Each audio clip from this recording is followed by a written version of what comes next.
I think a lot of people think, boundaries is like putting up walls and like disconnecting in a way. But I think it's the opposite. Even in a conversation, when you are setting boundaries, making peace with however that's going to go and trusting that, the person that's hearing you will hopefully understand that you're also being honest with where you're at. And that's also a value that I think a lot of people appreciate.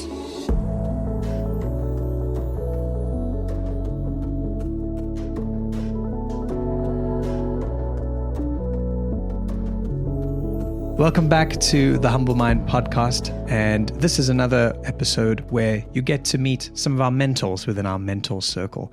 So today I'm really, really happy to talk to and present to you Lucia Agnelli, who is a certified life coach. She's a facilitator. And I'm very happy to say she's a fellow South African as well. We really are everywhere, aren't we, Lucia? So thank you. Welcome.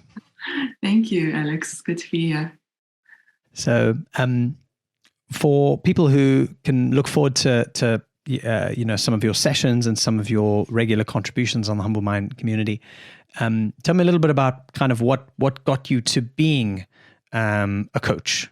A lot of people seem to be making big life transitions, big career transitions over the last few years, especially since COVID, where they might be giving up very big careers. Indeed, for the ability to just work one-on-one with people in a more private setting. What was that calling for you? How do I summarize it? So obviously we both South African. I moved from South Africa to Sweden about 7 years ago. Decided to start my European journey that way. And what got me there was an autoimmune disease diagnosis.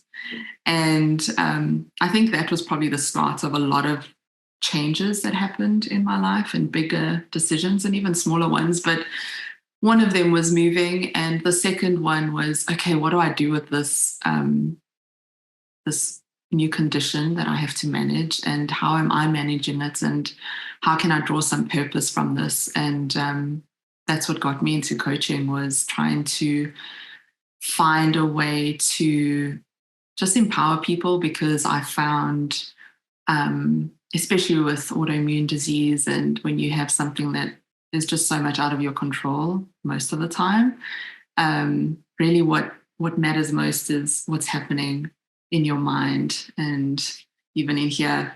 And I think that was the biggest shift I made in how I manage my illness and my life around this condition that's inevitably going to be with me for the long run.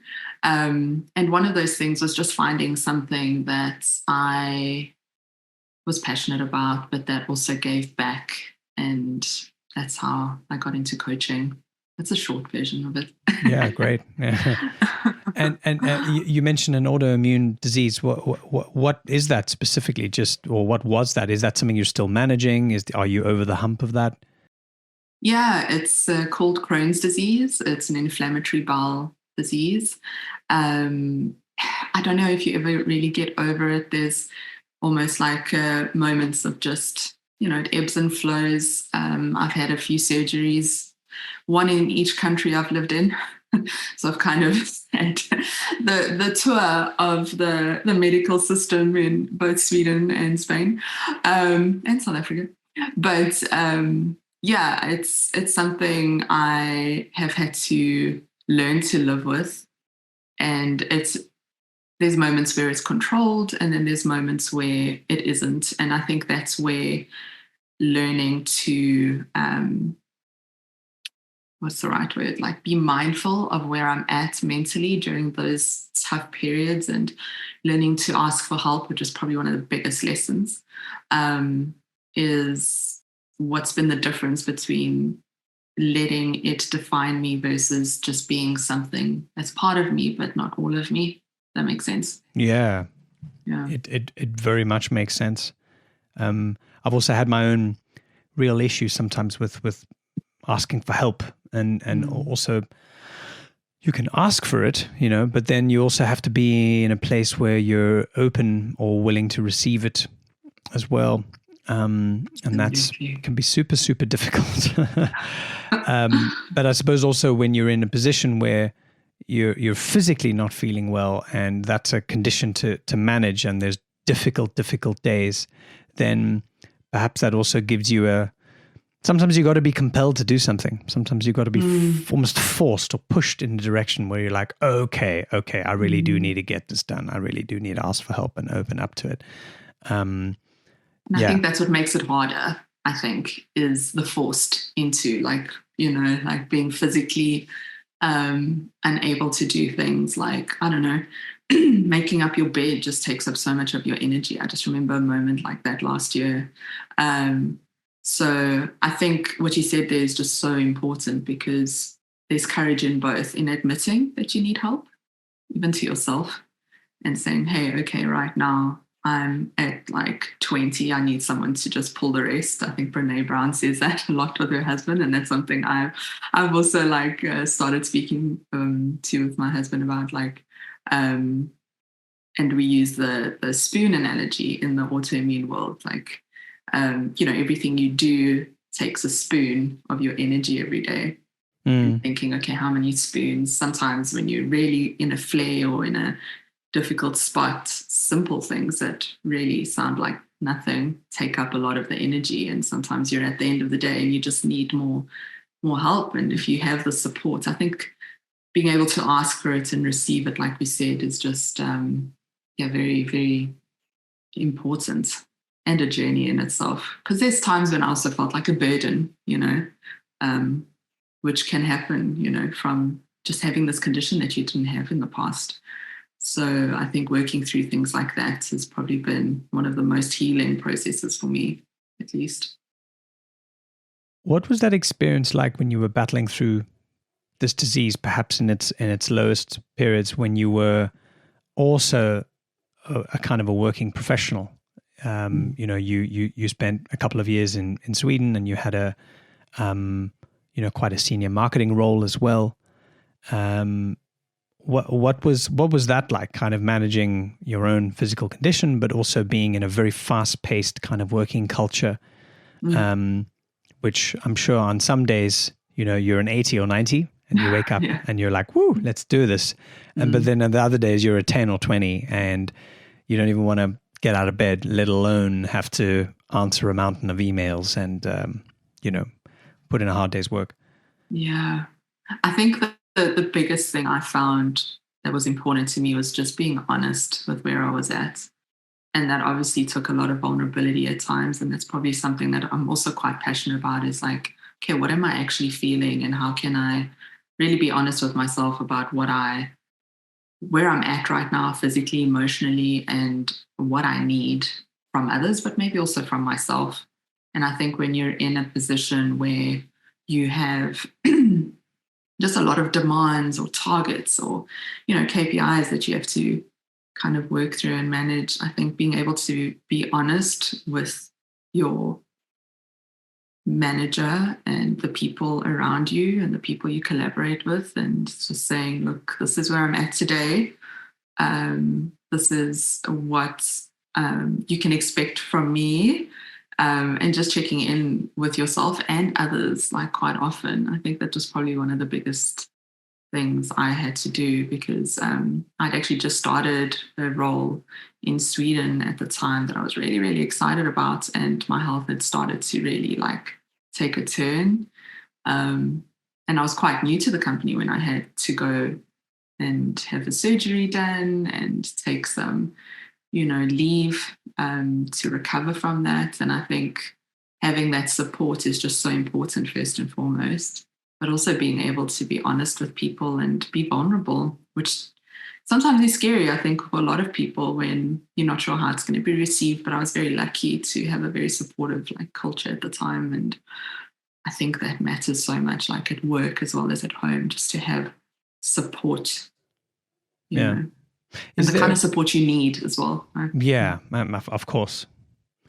I'm thinking about that same kind of situation, but if someone is in a similar situation, but the culture around them they perceive to be not supportive, or at least not in that kind of direction where they have a trusted line of communication with their line manager or with their boss or with the rest of their team, and they can just communicate and say, look, I'm going through a hard time right now. I'm not able to, function at my best, but, I'll come back to you. It's great when you've got the people around you to say, no worries, we'll take it from here, rest up, come back, it's all good. What happens when there's crazy pressure and everyone is, stretched, and now that support that we need is not there? Are there some tools, or, what would you say to someone who still needs that support but doesn't have the environment which is receptive to that? Are there some ways that you can self-manage, that you can kind of get it from other sources, perhaps? Or what would you say? Because it's all, it's all good when we're all happy and when the stress is not high. Then people are much more accommodating. But in the real world, that's not always the case. So it's what happens, when the chips are down. Yeah, I always say, like, to my clients as well, like, sometimes there's things we can control. We can't control people, how they respond to us, what happens in our environments. That's probably something we really can't control. But I think one of the biggest things is probably, again, turning to yourself and asking yourself, okay, am I expecting too much from myself right now? Because obviously there are spaces and environments which are not supportive. But I think a lot of the time, as much as there's pressure externally, that pressure is often like exasperated even more with our own internal struggles as well. So if we can kind of be okay with that internal pressure and not focus so much on the things that we can, or the things we can't control rather, I think that's probably the first step as a tool, is just being like, okay, what am I expecting on myself? Going a bit deeper into, okay, what is the absolute most important things I need to do today, and prioritizing, like really being able to look at what is important, and also checking in with the people, even if there are, if there is an environment that's filled with pressure, checking in with what is the biggest priority that you can focus on. And if you can find an environment eventually that is supportive for you, I think that would also be one of the priorities in time to do that. But I think a lot of the time is really just thinking of what we can control versus trying to change what we can't. Yeah. You talk quite a bit about boundaries as well. Boundaries obviously an essential tool in dealing, with regular human life, whether you're a professional or a parent. I find that as a parent, I'm always working on my ability to make and keep boundaries with my kids, with certain things. How do you sort of define or think about boundaries? How to make them, how they should be perceived. What's your thinking there? I think the easiest way to answer like what boundaries are is like what's okay and what's not okay. What's okay, what's not okay. And I think when I think of boundaries, it's really about understanding where you are at in that moment. And my biggest cue that I get with clients as well, where, okay, wait, this means we need some boundaries here, is resentment. Those thoughts of like, oh, why do I have this? Like, why did I say yes to this task? Or, why did I agree to this? And I can't believe they just added another thing onto this, or onto this project, or whatever the case is. And I think when we start having those kinds of thoughts, I think that's probably like the first sign of being just having like an internal dialogue with yourself around what is actually happening. Like, what have I potentially said yes to where internally it was a no? And I think a lot of people think, boundaries is like putting up walls and, almost like disconnecting in a way. But I think it's the opposite. When we're able to say to someone, look, I would love to get this done right now, but I have XYZ to get done. And being able to, if you're with a manager, for example, being able to ask them how they can maybe support you in prioritizing your work. And I think also you don't have to use the word no. A lot of people think, no, and we have certain relationships with the words yes and no. So even if I say those two words, certain things might come up for you. If someone's saying yes to you, like how does that make you feel? Versus if someone's saying no to you and how that feels. So even if you're a listener, yeah, I'm going to stop there because I can see you have something to say. Yeah, no, that's true. You've made me think about that. I suppose to reflect on that. If someone says yes to me, then it's an affirmation. No matter what it is, if it's a big or small thing, yes is sort of it's a permission. I'm allowing you in. Yes, we can do that, agreeing. And essentially you're getting your way. Whereas with no, there is that wall up.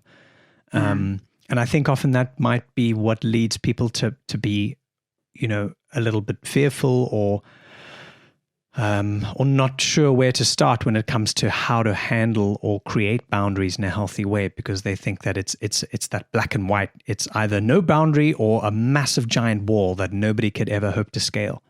And it's and even though boundaries are, like you said, what's not okay and what is okay, it can't be gray. The way we do it or the way we perceive how to do it and whether we think we're disappointing someone else in some way, I think that's where the rethinking comes in. So that's a good way to see it. Yeah. And I think like what you just said around, how you're perceiving even in yourself when you're saying yes, you're validating someone, you're giving someone what they need. But are you doing that for yourself at the same time? Oof. And when you're saying no, what does that mean within you? Does it mean you feel like you might be rejecting someone, vice versa? So I think even just exploring the relationship with those two words is often helpful. And then going into, the nitty-gritties of how to set them and things like that. It's fascinating. I think I am slowly realizing that I'm a recovering people pleaser, and not because I run around. Hello. Yeah. Hi, welcome. You're in the right place. So we're not only both South African, we're both people pleasers too, recovering. Yeah.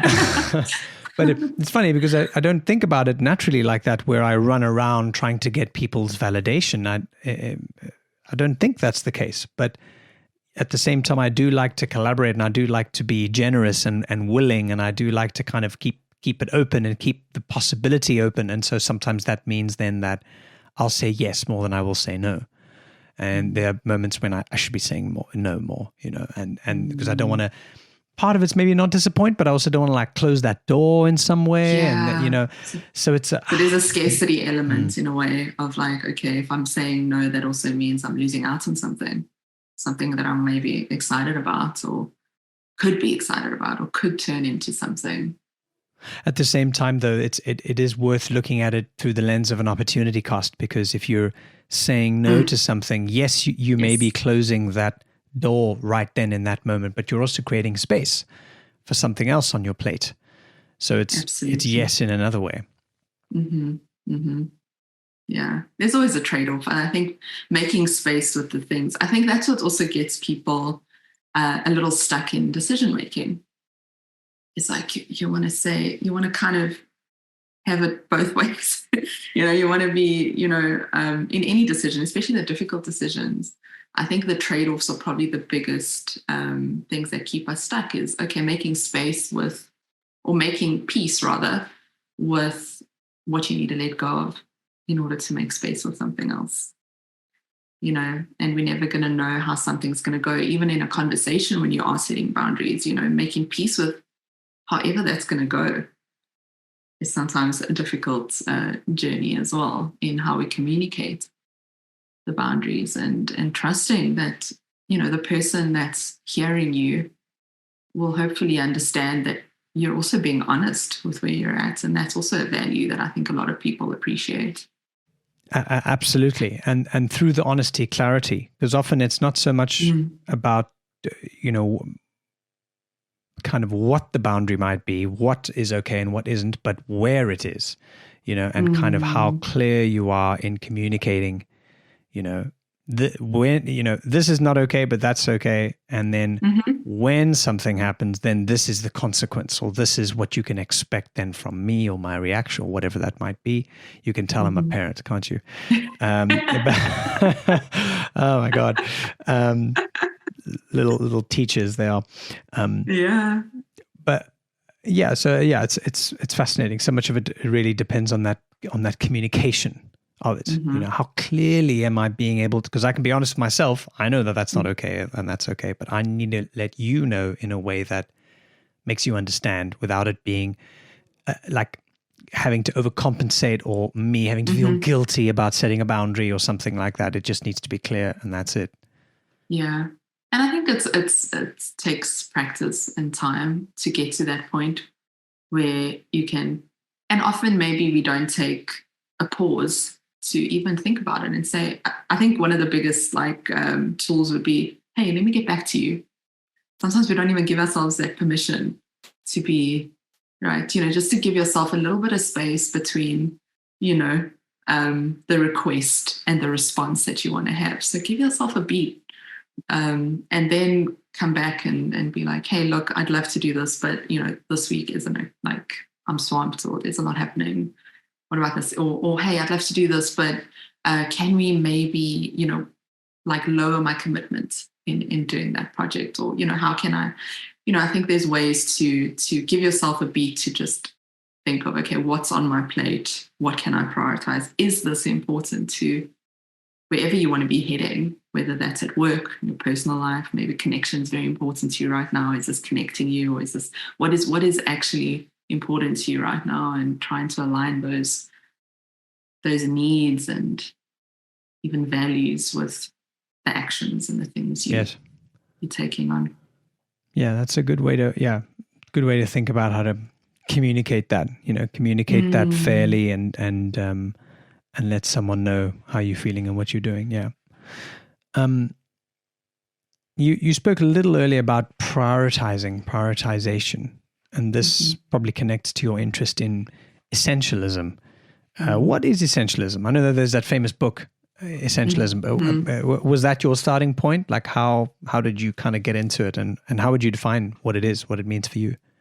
Yeah, I think essentialism is kind of back to what we were just saying, really, is like, what is the most important thing right now? What is essential versus, everything is important?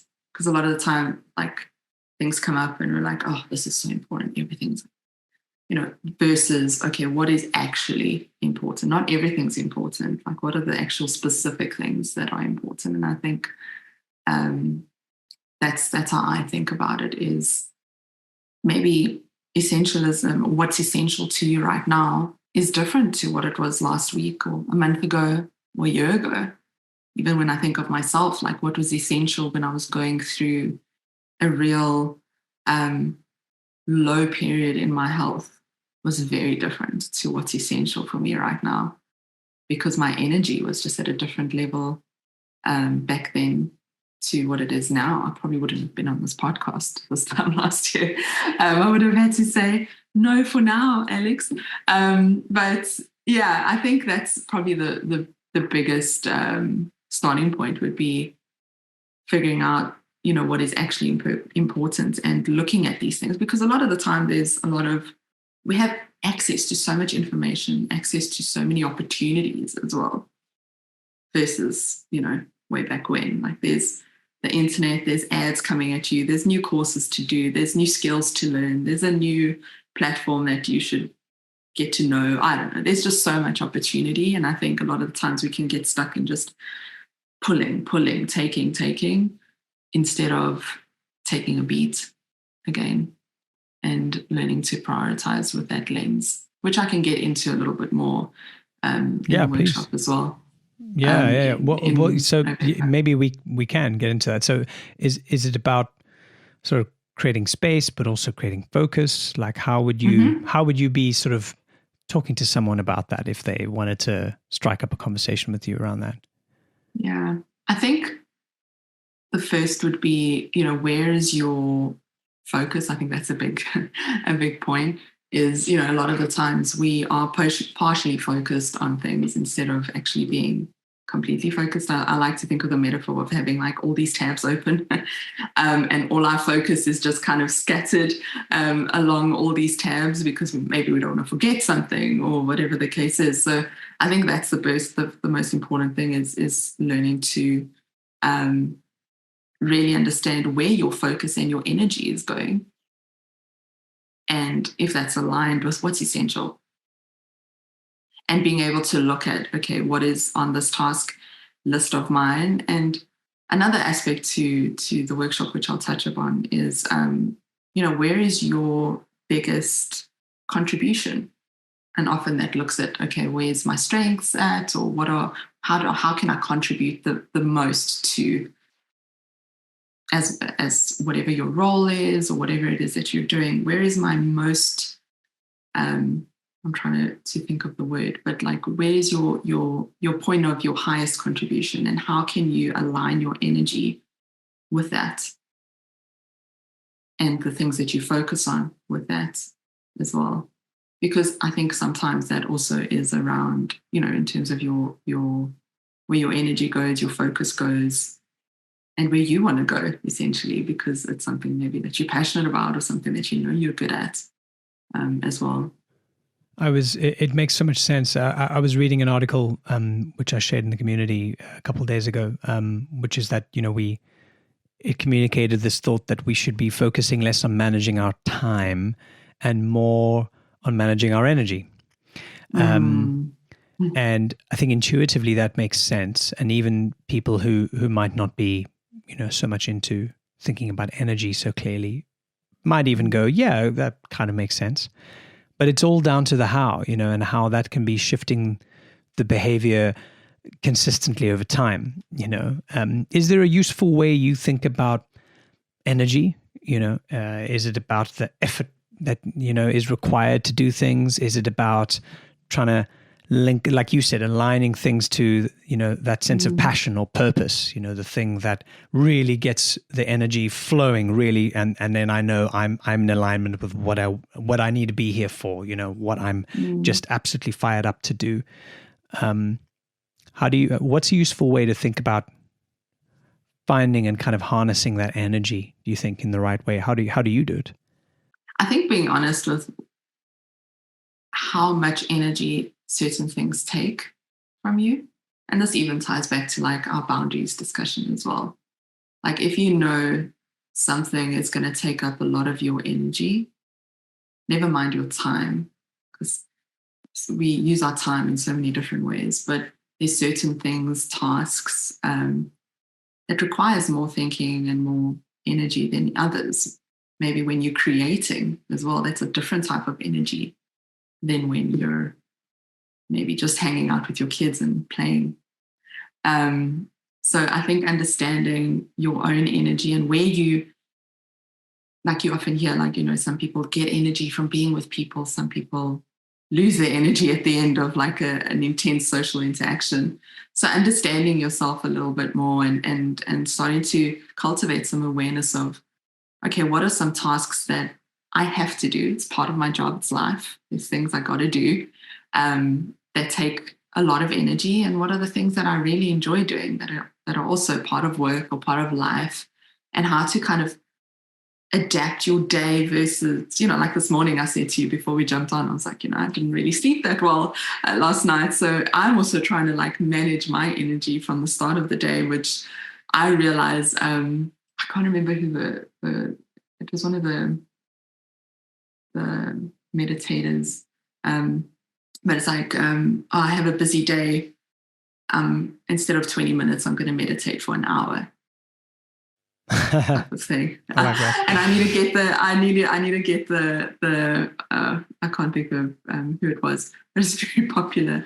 I'm really bad with names. That's just a fun fact. But anyway, so that, for example, has always been how I operate. So this morning I knew I hadn't had a good night's sleep, but yoga would just give me some time to, breathe, take a step back and just be present with myself and be honest with where I'm at and how this day is going to look. And I, have to show up for this, or I want to. I don't like the word have to. I'd like to show up for this podcast and this recording. So, why not manage my energy in a way that's going to actually serve me for what's ahead. Right. So when it comes to your upcoming sessions on Humble Mind and the kind of things that you like to work with people on, what maybe you can kind of give a bit of a flavor for what are those areas of passion and energy for you that you enjoy helping others with enough to, have left your big time marketing job in Sweden for, where you've now set up this exciting coaching business. Big time, but big time. But enough for you to really turn that passion into a business. And so it's to talk to me about kind of some of the stuff you cover, some of the things you like to help out and talk about. Yeah. So we've covered most of them. I mean, priorities, setting boundaries, also communication, I think is something that I'm really, really passionate about.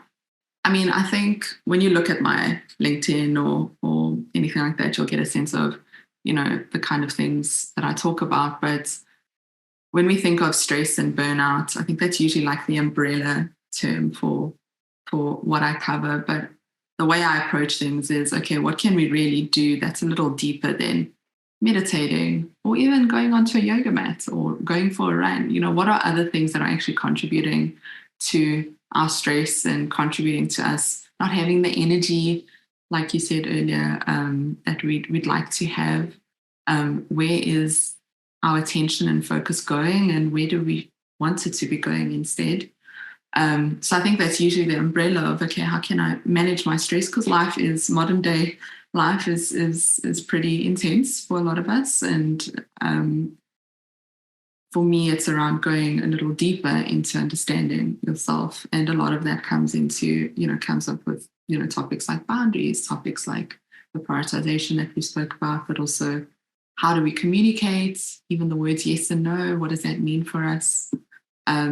So even going into the different themes that you'll have on Humble Mind, whatever it is that I, the sessions that I end up hosting, it will really be about going a little deeper than keeping it to the surface level stuff and trying to understand yourself a little more so that you can show up for the things that you want.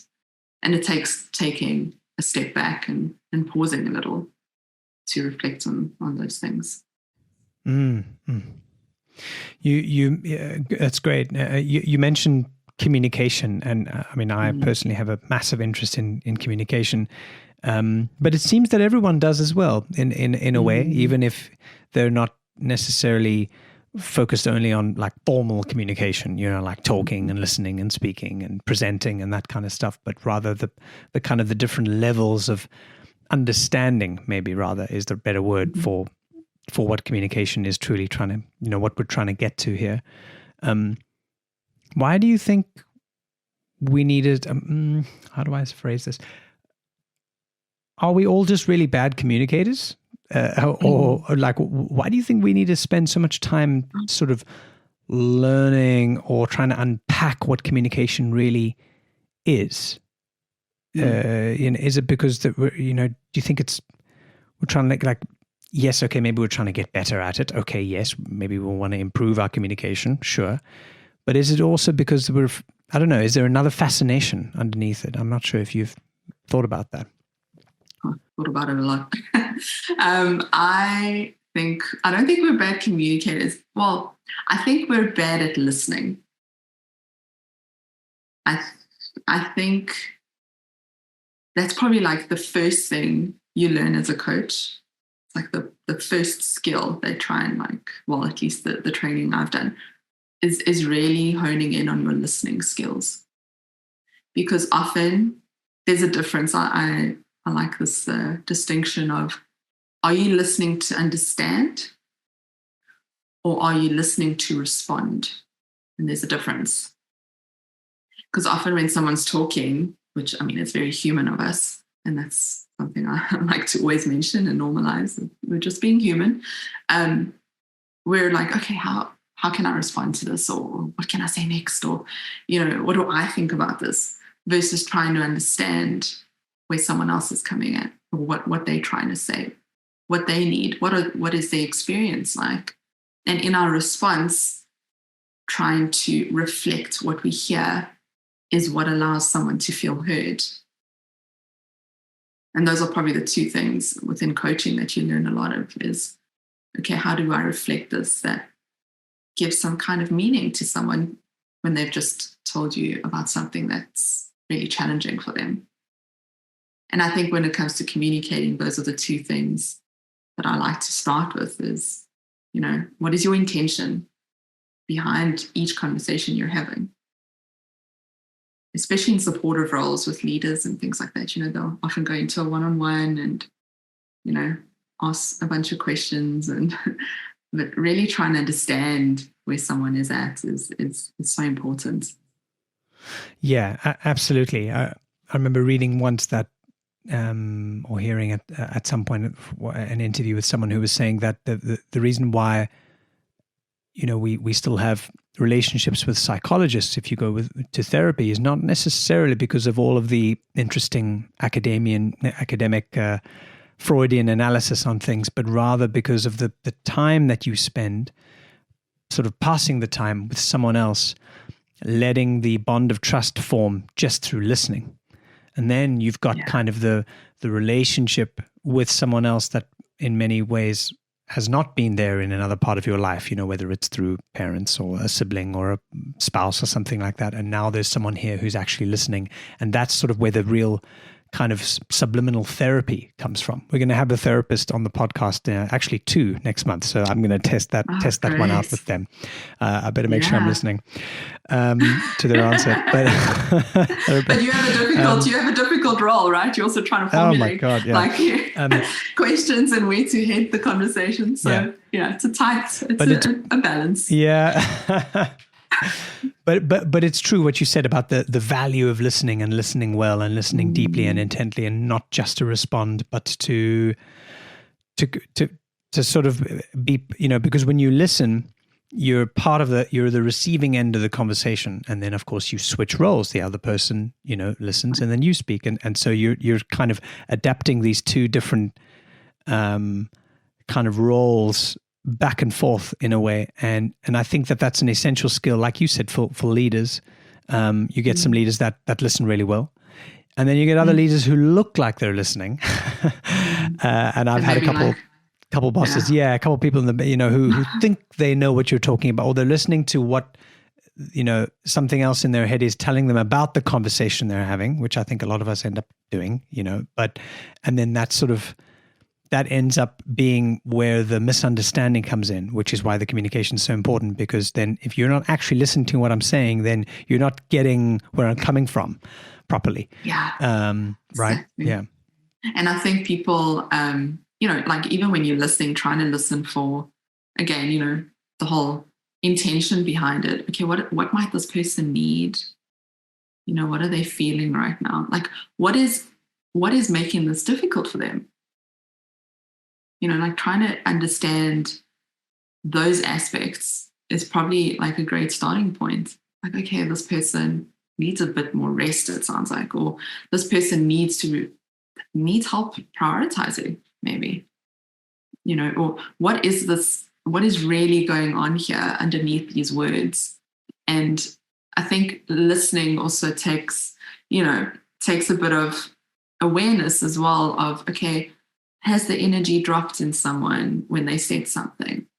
Really being attuned to someone is also part of that skill that you learn as a coach. And it's because sometimes there's cues that come up in a conversation that's not necessarily the spoken word, right?